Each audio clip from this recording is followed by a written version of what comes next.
ምግቡ ከመቅረቡ እጁን መሰብሰቡ ይላል አያቴ ሲተርት። ያራዳ ልጆች እንዴናችሁ? ዛሬ ጽድት ብዬ ጓደኞቼ ልጋብዛቸው ነው። በቃ ዛሬ ሊደማኝ ነው። ይሄው ብር አውጥቼ አላቅም። ከራሴ ጋር 3 ሰው ሙሉ ልጋብዝ አስባችሁታል? አጂማን ውስጥ አልጉስተ የሚባል ቦታ ይዣቸው ሄድኩኝ። ጽድት ብለን ከመኪናችን ወረድን። አንድ ቀን እኔም በሹፌሩ በኩል በራሴ መኪና መውረድ አይቀርም። ለማንኛውም ጽድት ብለን ወደ ፈዋው ቤት ገባን። ያው በቃ ያስታውቃሉ እንደራባቸው።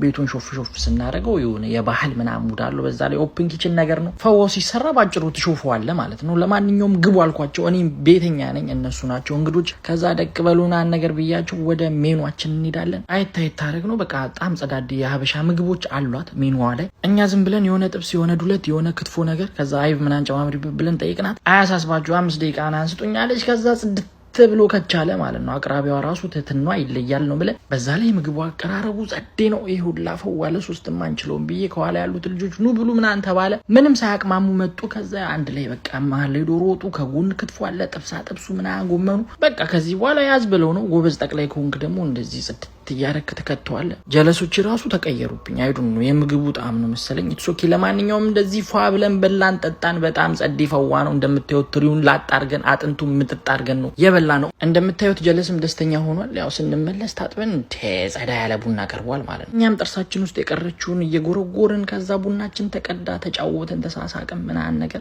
ይሄ የዶሮ አይን የመሰለ ቡናውን አማስለን ጠጣንላት። በጣም ጸዴ ቡና ነበር ያፈላችሁ። ትለያለች። ባይዘዌ የቤቱ ኦነር ናት አሁን ያያችኋት አፊዋ። በስተመጨረሻም በምግብ ዘጭ ካልበት ቤት ወጣን። እናንተ መታችሁ መብላት የምትፈልጉ ከሆነ አጂማን አልቡስተን የሚባል ሰፈር ከብሉሚንግተን ትምህርት ቤት ፊት ለፊት ይገኛሉ። ስማቸውም አልማውራዳ ይሰኛል። ይመቻችሁ። ፒስ አይ